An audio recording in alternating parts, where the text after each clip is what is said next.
పిత పుత్ర పవిత్రాత్మ నామమున ఆమేన్. మన రక్షకుడైన యేసుక్రీస్తు నామమున మీ అందరికీ శుభములు. క్రీస్తు స్వరం వీక్షకులకు స్వాగతం. యేసు ప్రభు మిమ్ములను మీ కుటుంబాలను చల్లగా దీవించునుగాక. ప్రియ సహోదరి, ప్రియ సహోదరా, ఇది తపస్సు కాలం 2వ వారములోని బుధవారం. ఇది తపస్సు కాలములో 13వ రోజు. ఈనాటి సువార్త పఠనము మత్తయి సువార్త 20వ అధ్యాయము 17వ వచనము నుంచి 28వ వచనం వరకు.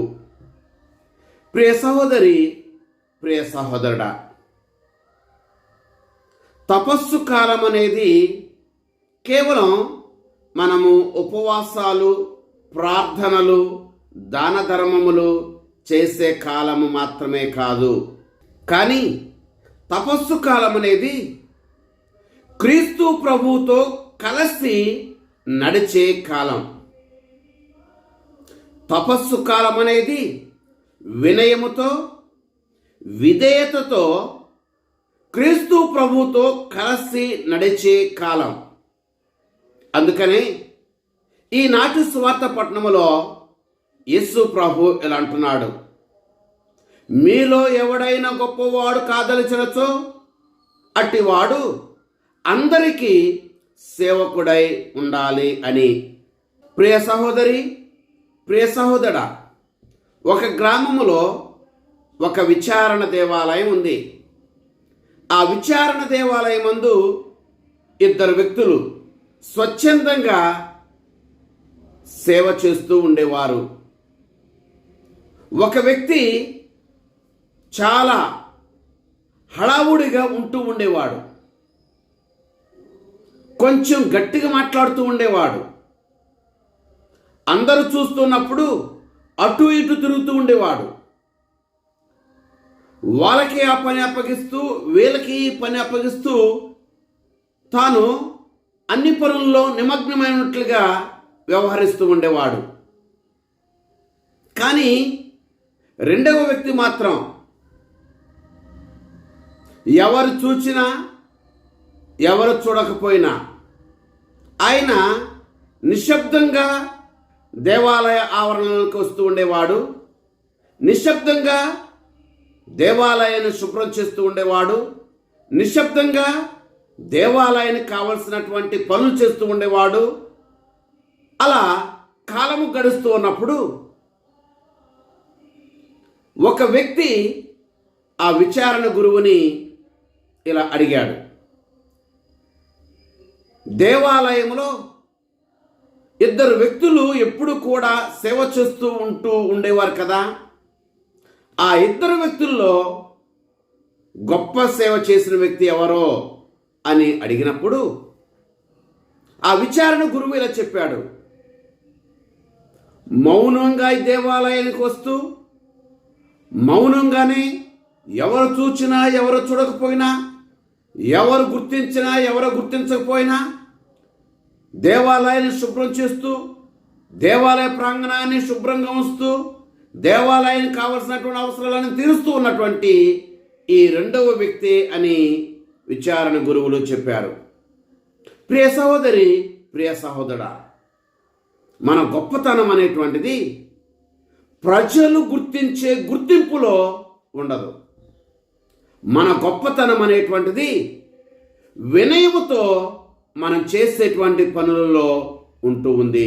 ప్రియ సహోదరి, ప్రియ సహోదరా, ఈనాటి సువార్త పట్టణంలో శిష్యులు తమలో ఎవరు గొప్పవారు అని చెప్పి తర్కించుకుంటూ ఉన్నటువంటి సమయంలో యేసు ప్రభు వారితో తన మరణము గూర్చి, తన శ్రమల గూర్చి, తన పునరుత్థానం గూర్చి ప్రస్తావిస్తూ ఉన్నారు. అనగా యేసుక్రీస్తు ప్రభు ఒక వ్యక్తి యొక్క గొప్పతనం తనకున్నటువంటి ధనములో లేదు, ఒక వ్యక్తి యొక్క గొప్పతనం తనకున్న అధికారంలో లేదు, తనకున్నటువంటి ఉద్యోగంలో లేదు, తనకున్నటువంటి ఆస్తి అంతస్తులో లేదు. కానీ ఒక వ్యక్తి యొక్క గొప్పతనం తన వినయములో, ఒక వ్యక్తి యొక్క గొప్పతనం తన సేవలో, ఒక వ్యక్తి యొక్క గొప్పతనం తన క్షమలో, ఒక వ్యక్తి యొక్క గొప్పతనం తన ప్రేమలో ఉంది అని చెప్పి నిజమైన గొప్పతనం గురించి ఈరోజు యేసు ప్రభు మనకి నేర్పిస్తున్నారు. ప్రియ సహోదరి, ప్రియ సహోదరా, మన ఇంటిలో కానీ, మన ఊరిలో కానీ, మన దేవాలయంలో కానీ మనం పేరు కోసం, బిరుదుల కోసం, అంతస్తు కోసం, గుర్తింపు కోసం తాపత్రయపడతా. కానీ వీటికి బదులుగా ఈ తపస్సు కాలంలో గొప్పతనం అనేటువంటిది ప్రేమలో ఉంది అని, గొప్పతనం అనేటువంటిది సేవలో ఉంది అని, గొప్పతనం అనేటువంటిది వినయములో ఉంది అని, గొప్పతనం అనేటువంటిది విధేయతలో ఉంది అని యేసు ప్రభు ఈ తపస్సు కాలంలో నిజమైన గొప్పతనం గురించి మనతో మాట్లాడుతున్నారు.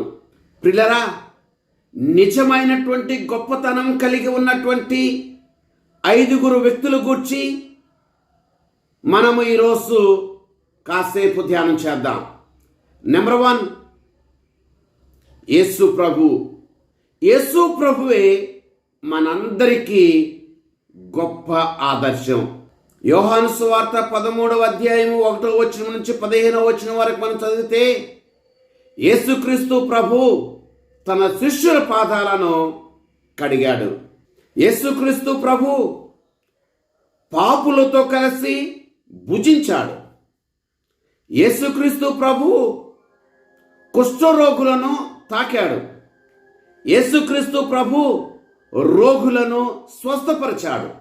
యేసుక్రీస్తు ప్రభు తన జీవితాన్ని మానవాళి రక్షణ కొరకు బలి అర్పణ కావించాడు. ఇట్టి రీతిగా యేసుక్రీస్తు ప్రభు గొప్పతనం అనేటువంటిది పేదలతో, దీనులతో, వినయం కలిగిన వారితో మనకున్నటువంటి బంధములో, మనం చేసే సేవలో దాగి ఉంది అని నేర్పిస్తూ ఉన్నారు. నెంబర్ 2, మరియ తల్లి. నిజమైనటువంటి గొప్పతనం ప్రేమలో, సేవలో, వినయములో, విధేయతలో దాగి ఉంది అని మరియ తల్లి మనకి తెలియజేస్తున్నారు. లోకాసు వార్త 1వ అధ్యాయం 38వ వచనము, లోకాసు వార్త 1వ అధ్యాయం 48వ వచనములో ప్రభువు మరియ తల్లిని మనందరికీ ఆదర్శంగా చూపిస్తూ మనము చేసే సేవలో, మనం చూపించే విధేయతలో, వినయములో గొప్పతనము దాగి ఉంది అని నేర్పిస్తూ ఉన్నారు. నెంబర్ 3, బప్తిస్మ యోహాను. బప్తిస్మ యోహాను జీవితం ద్వారా యేసుక్రీస్తు ప్రభు ఒక వ్యక్తి యొక్క గొప్పతనం తనను తాను తగ్గించుకోవటంలో ఉంటుంది అని నేర్పిస్తూ ఉన్నారు. యోహాను సువార్త 3వ అధ్యాయము 30వ వచనములో బప్తిస్మ యోహాను తనను తాను తగ్గించుకోవటం ద్వారా తన గొప్పతనం ఏమిటో నిరూపించాడు. యోహాను సువార్త 3వ అధ్యాయం 30వ వచనములో బప్తిస్మ యోహాను ఇలా అంటున్నాడు, తాను హెచ్చించబడాలి, నేను తగ్గించబడాలి అని. మత్తయి సువార్త 11వ అధ్యాయం 11వ వచనంలో యేసు ప్రభు బప్తిస్మ యోహాను గురించి ఇలా అంటున్నాడు, స్త్రీలందరిలో జన్మించిన వారిలో బప్తిస్మ యోహాను గొప్పవాడు అని. అనగా తన యొక్క గొప్పతనం తగ్గించుకోవటంలో ఉంది. ఆ విషయాన్ని ఈరోజు ప్రభు మనకు నేర్పిస్తున్నారు. నెంబర్ 4, మోషే. మోషే ఈ భూలోకములో జన్మించిన వారిలో అతి వినయవంతుడు అని చెప్పి పరిశుద్ధ గ్రంథం మనకు చెబుతూ ఉంది. సంఖ్యాకాండము 12వ అధ్యాయము 3వ వచనము, ఈ భూలోకములో జీవించిన వారిలో మోషే గొప్ప వినయవంతుడు అని పరిశుద్ధ గ్రంథం మనకి ఘోషిస్తుంది. మోషే ఇశ్రాయేలు ప్రజల నాయకుడు. మోషే దేవునితో ముఖాముఖి సంభాషించిన నాయకుడు.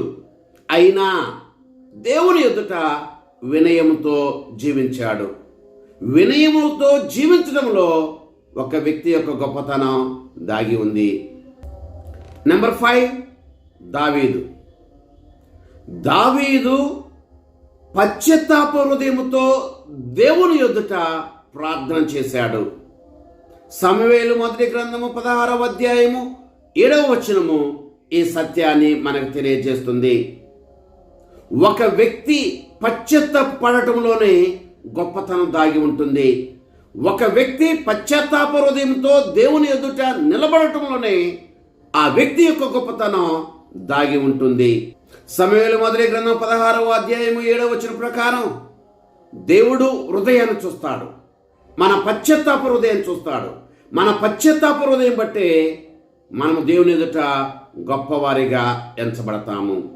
కనుక ప్రియ సహోదరి, ప్రియ సహోదరుడా, ఈ తపస్సు కాలంలో మన గొప్పతనం అనేటువంటిది మనకున్న ధనములో ఉండదు. మన గొప్పతనం అనేటువంటిది మనకున్నటువంటి ఆస్తి అంతస్తులో ఉండదు. మన గొప్పతనం అనేటువంటిది మనకున్న ఉద్యోగంలో ఉండదు. మన గొప్పతనం అనేటువంటిది మనకున్నటువంటి అధికారంలో ఉండదు. మన గొప్పతనం అనేటువంటిది మనం చలాయించే పెత్తనములో ఉండదు. కానీ మన గొప్పతనం అనేటువంటిది మన సేవలో, మన ప్రేమలో, మన క్షమలో, మన వినయంలో, మన విధేయతలో ఉంటుంది అని చెప్పి గ్రహించి ఈ తపస్సు కాలంలో ఈ నిజమైన గొప్పతనం కలిగి జీవించడానికి ప్రయత్నం చేద్దాం. ఆ ప్రభు మనల్ని, మన కుటుంబాలను చల్లగా దీవించునుగాక. ఆమేన్. పిత, పుత్ర, పవిత్రాత్మ నామమున ఆమేన్.